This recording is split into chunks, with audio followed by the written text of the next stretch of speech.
Breaking Awareness. Et salut à toutes et à tous, c'est Petit Ninja. Aujourd'hui, nouveau podcast en compagnie de Zenkuro. Salut les amis, c'est Jeanne Courreau. Et aujourd'hui, on vous fait un podcast supplémentaire sur tout ce qui est achat de vos kits et importation, puisque c'est une question aussi qui revient de manière assez récurrente. Donc, on va parler des sites sur lesquels on commande, des modes d'envoi, d'expédition, des frais de port, et bien entendu de la douane, puisque vous pouvez y être confronté. Donc, pour débuter, les sites internet. Il y en a 4 principaux sur lesquels on commande, Zenkuro et moi. Donc pour ma part, moi je vais commander sur HLJ, donc Obeling Japan et Japan Plaza, c'est les deux principaux que j'utilise.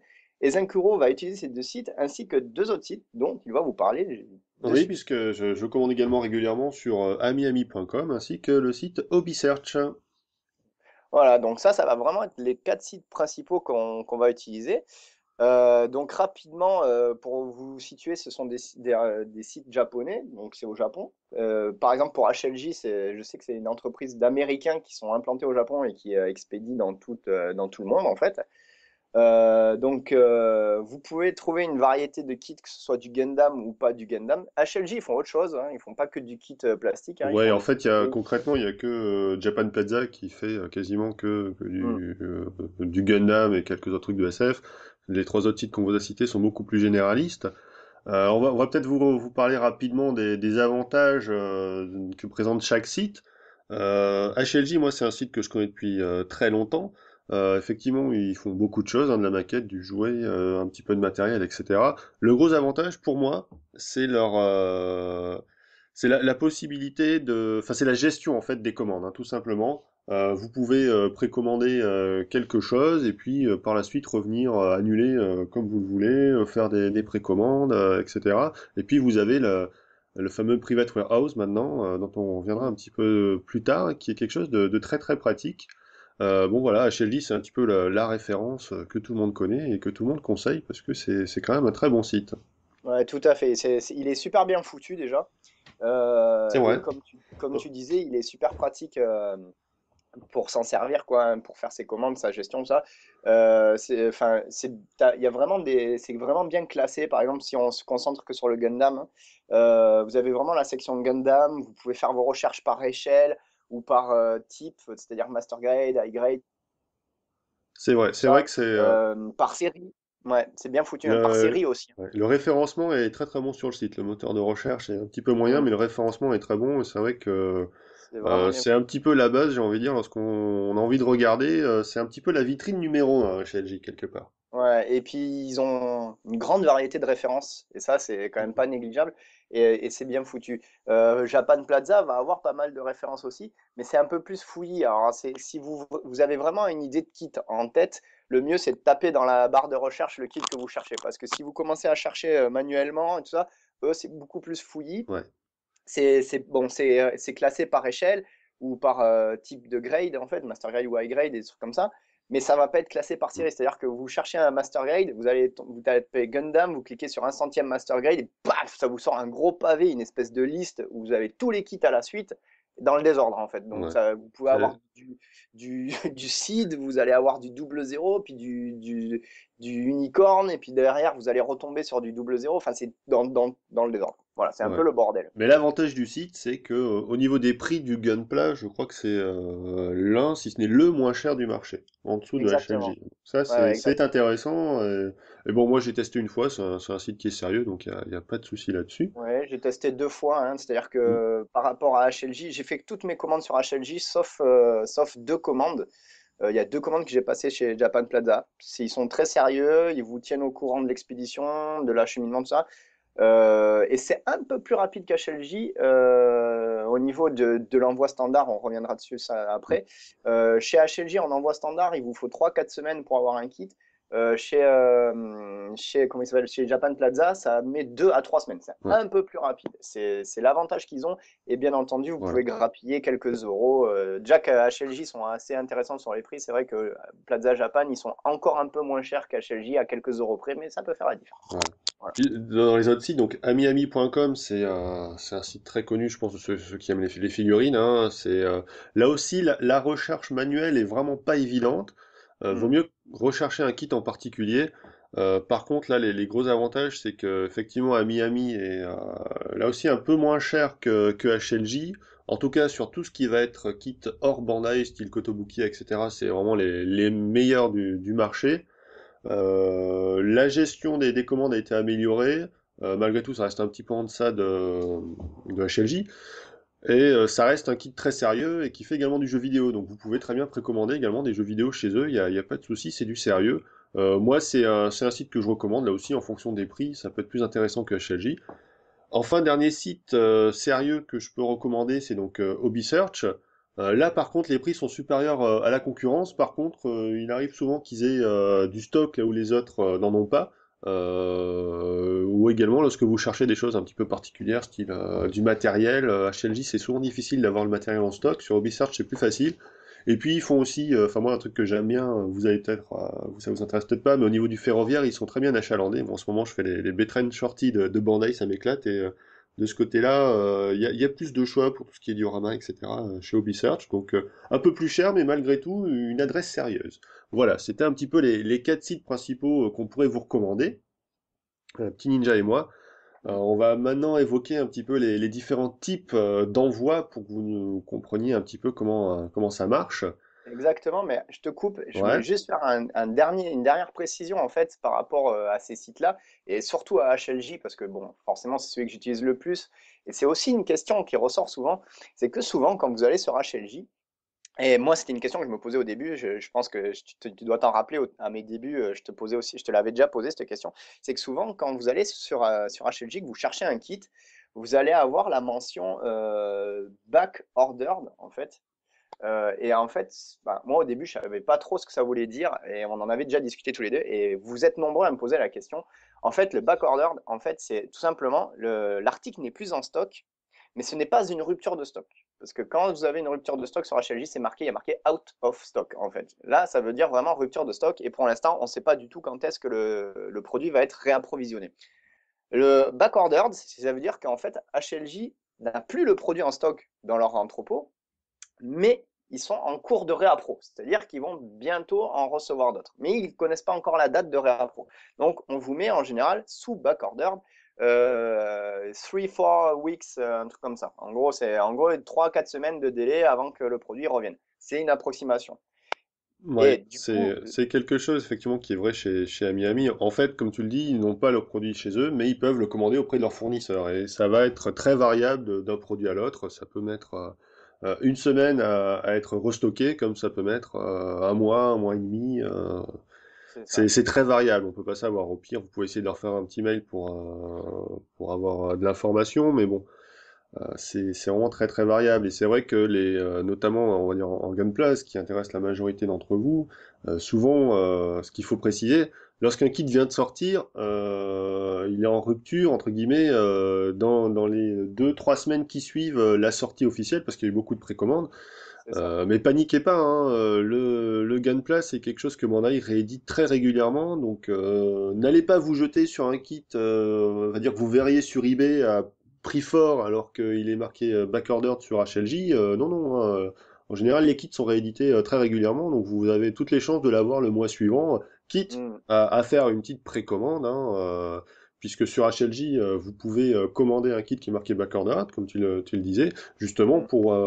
pour faire en sorte que HLJ, eux, passent une commande auprès de leur fournisseur et puis puissent vous approvisionner. Bon, sous quel délai, on ne sait pas, mais voilà. Rapidement. Pas de panique hein, sur le Gunpla. Hein. Ouais, surtout pas, hein. Surtout que souvent, vous allez voir, c'est lié, hein, c'est sur ce point que j'allais arriver aussi. Hmm.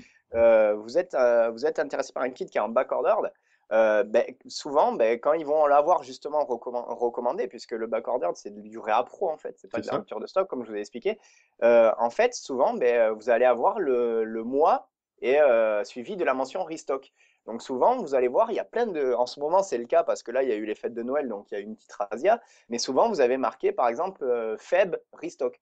Alors, Feb pour February, en fait, février, et Restock pour Réappro. Voilà. Donc là, en fait, HLJ vous indique carrément quand est-ce qu'ils vont réapprovisionner leurs rayons, entre guillemets.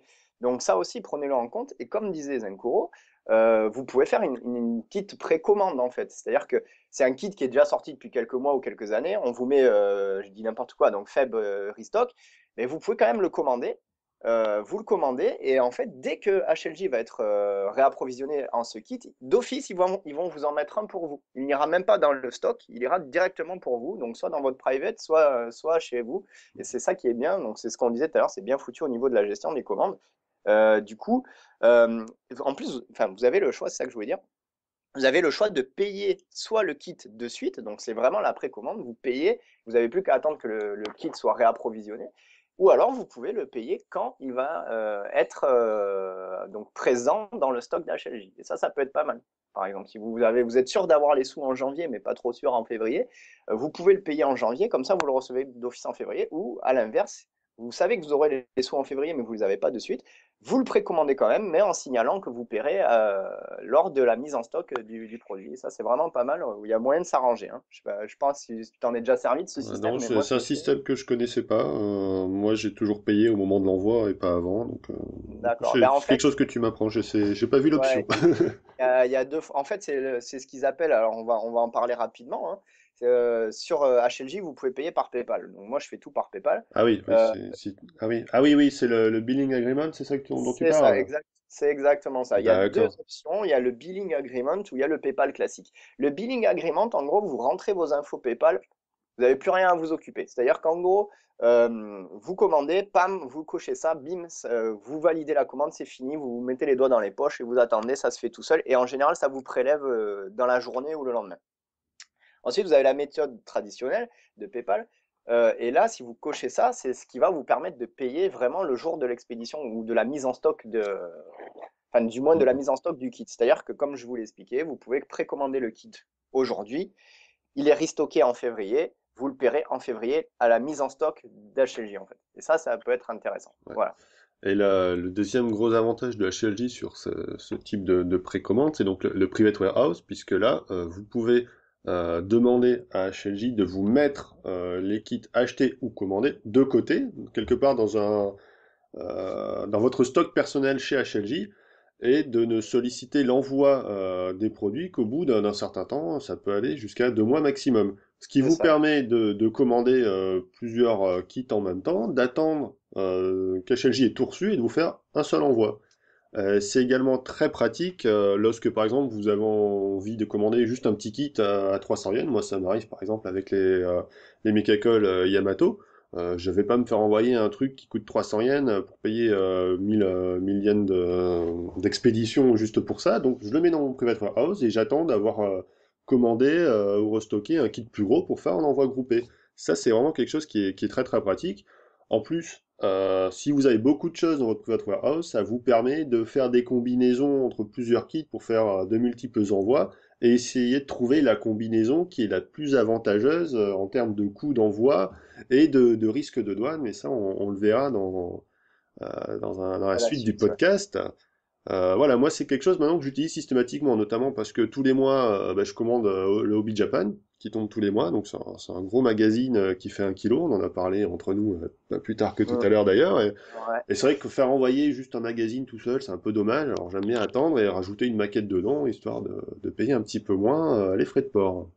Tout à fait. Parce que ce qu'il faut savoir, c'est que pour les non-anglophones, private warehouse veut dire entrepôt privé, en fait.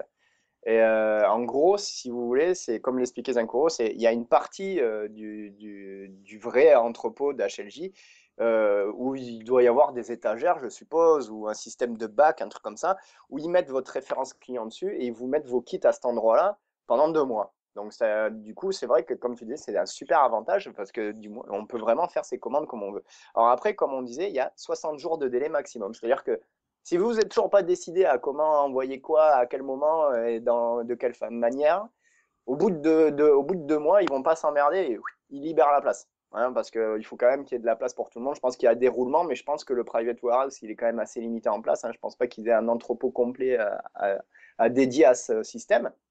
Donc du coup, pour qu'il y ait un roulement et pour vous forcer à libérer un peu la place, on va dire que pour que tout le monde puisse en profiter, au bout de 2 mois, si vous avez toujours pas fait expédier votre colis, ils vous l'expédient d'office. Voilà, c'est comme ça, c'est leur Mhm. fonctionnement. Ça, sachez-le aussi. Voilà. Mais ce système de petit entrepôt privé est vraiment pratique puisque, comme tu le disais, on en discutait tout à l'heure, et j'ai commandé un hobby Denjeki Hobby Mag, je crois, enfin je sais plus comment il s'appelle C'est là, ça? c'est ça, hein, Ouais, avec Dengeki Hobby Magazine. Ouais, voilà, avec le Bill Burning headset. Donc du coup, je me voyais mal me faire expédier juste enfin une revue toute seule. Ça vaut pas le coup. Donc je me dis, pour l'instant, je le mets dans mon private et le jour où je commande un petit kit type HGUC ou HGBF, voilà, hop, je me fais expédier les deux d'un coup. Donc pensez-y, ça peut être très pratique et on voulait l'aborder avec vous parce que c'est vrai qu'au début, on sait pas trop ce que c'est ce private warehouse, on sait pas trop ce que ça vaut. Et comme HLJ est un site entièrement en anglais, si vous n'êtes pas trop féru de cette langue, ça peut toujours servir de vous en Ouais. parler, de vous expliquer son fonctionnement. Ouais, Voilà, c'est vraiment quelque chose de très pratique. Au début, on était un très petit peu utile, ouais. dubitatif, puis finalement, l'usage, c'est vraiment chouette. J'en profite pour préciser qu'Amiami propose, c'est pas un private warehouse, mais chez eux, vous pouvez solliciter un envoi groupé une fois par mois. C'est-à-dire que lorsque vous passez une commande, plutôt que de demander l'envoi des disponibilités, vous pouvez dire, bah, vous me le mettez de côté, je vous passe plusieurs commandes dans le mois, et puis à la fin du mois, vous me faites un envoi groupé. Mais il n'y a pas cette finesse dans la gestion de l'envoi qu'on peut avoir sur HLJ. Ça, c'est vraiment effectivement le gros point fort de HLJ. Si on devait les classer, HLJ serait le premier, ça c'est clair et net. C'est vraiment le En termes site le d'usage plus... client, ouais. Après, Ouais. en termes de sérieux, ils se tiennent tous. Et puis, Mm. le gros point, c'est surtout le prix du kit, hein, parce qu'HLJ, ils ont fait des efforts ces dernières années pour diminuer le tarif de leurs marchandises. Vous voyez que souvent sur le Gunpla, ils sont à moins 20%, par exemple, du prix officiel Bandai. Ouais. Sur Amiami, c'est souvent moins 30%, sur Plaza Japan également. Donc, voilà, interface client numéro un, c'est HLJ. Ouais. Numéro 2, je dirais à Miami, ils sont bien améliorés ces derniers temps. Ubisearch, Plaza Japan, c'est des trucs basiques, mais bon, qui Bon, ça fonctionnent reste bien. efficace. Ça reste Voilà. efficace, il faut juste savoir ce qu'on veut en fait. Ouais. Et au niveau Disons que si vous prix, faites de la... c'est du coup par coup, en fonction Ouais. même des promotions qu'il peut y avoir à un moment T, hein, comme HLJ qui fait régulièrement des soldes, par exemple, ça vaut le coup de regarder. Et je sais pas, alors tu vas me le dire, mais je sais pas, mais il me semble qu'il y a que qui font les soldes. Enfin, du moins, enfin moi qui utilise HLJ et Plaza Japan, j'ai pas l'impression qu'ils fassent de soldes. Et du coup, les deux autres sites que toi tu utilises, est-ce qu'ils le font aussi? Pas à ce niveau-là, effectivement. Ubisoft, ils ont une page bargain, hein, c'est-à-dire prix cassé, mais où il n'y a pas effectivement des choses Hmm. très intéressantes en général. À Miami, c'est pas des soldes globales, c'est souvent des produits qui vont être à prix réduit, mais c'est moins régulier, mais en même temps, le prix de base est largement inférieur en général de ce qu'on peut voir sur Hmm. HLJ. Donc, c'est pour ça qu'il faut comparer, hein, lorsque vous avez un truc Ouais. en tête, regardez bien. Après, je pense qu'HLJ, tu vois, ils se permettent de faire des soldes, je pense, parce que c'est une grosse structure hein, quand même. Hein, HLJ, faut se dire, c'est une grosse structure. Et je pense ils peuvent plus se permettre de faire des soldes que les autres. Je pense que les autres, ça doit être tu sais, des structures un peu plus petites et peut-être qu'ils peuvent pas trop se permettre non plus. Je sais pas trop comment ils fonctionnent, mais Ouais, je pense que Plaza Japan et Ubisoft sont effectivement des petites entreprises. À Miami, c'est quand même un gros site maintenant, hein. C'est quelque chose d'assez d'ampleur, mais je pense que du fait qu'ils font sur toute l'année des prix vraiment très intéressants, bon, ils ont moins d'intérêt à faire des soldes ponctuels pour vider ouais, les je stocks, pense. je pense. Donc voilà, bon, Hmm, après c'est gestion de l'entreprise, on va pas rentrer dedans, mais c'est ça. Après, petite précision, et ensuite on enchaîne avec les modes d'expédition. L'avantage d'HLJ, c'est qu'ils ont une page Facebook, ils ont une chaîne YouTube, ils ont un petit site prévu pour les Hobby TV. Donc, ce qui est bien, c'est qu'ils font de la com à côté, c'est-à-dire qu'ils ne sont pas juste une entreprise d'import, enfin d'export de Gunpla. Vous avez un suivi par rapport aux sorties des kits et tout ça, puisque vous avez les Gunpla TV pour ceux mm, qui connaîtraient pas. Hein. Moi, j'en publie régulièrement sur ma page Facebook. Les Gunpla TV, souvent, ils vous présentent les sorties qui vont arriver, ou alors quand ils viennent de recevoir les stocks, ils commencent à vous montrer, à vous présenter ce qu'ils ont reçu en stock. La plupart du temps, quand il y a un kit phare, on va dire, en général, il le monte à blanc pour vous le présenter. Enfin, c'est vraiment cool, quoi. HLJ, pour ça, ils sont vraiment balèzes parce qu'il y a vraiment, il y a tout, il y a la vente, mais il y a ce qui va autour. Donc ça, c'est cool. Et vous avez donc les Gunpla TV qui sont là en complément pour vous donner envie aussi, hein, forcément, hein, c'est un peu de la pub, hein, mais moi je trouve ça appréciable. C'est mm. un truc que j'aime bien avec HLJ. Ça. Ouais, bah, Amy a un blog également en anglais, ainsi qu'Obisearch. C'est pas du niveau de, effectivement, d'HLJ qui a vraiment bien organisé son truc, mais il y a des choses intéressantes. Moi, je sais par exemple, Amy à un moment donné avait visité les locaux de Kotobukiya et publié entre guillemets tout un petit reportage sur la fabrication des kits chez Kotobukiya. C'était vraiment super sympa à voir. Donc voilà. Bah, je pense qu'on va s'arrêter là pour une première partie, puisqu'on a déjà bien parlé sur Ouais. ces sites-là. Et puis donc, on va vous parler dans une prochaine vidéo, effectivement, des modes d'envoi et puis de la Des douanes. douane. Je crois que Ouais. ça intéresse beaucoup d'entre vous. Ouais, c'est une question qui revient souvent. Mais sur ce, les amis, on vous dit à très bientôt. Et puis, on se retrouve dans la deuxième partie de Je commande mes kits au Japon. Salut, salut! Salut les amis! Breaking Avenue.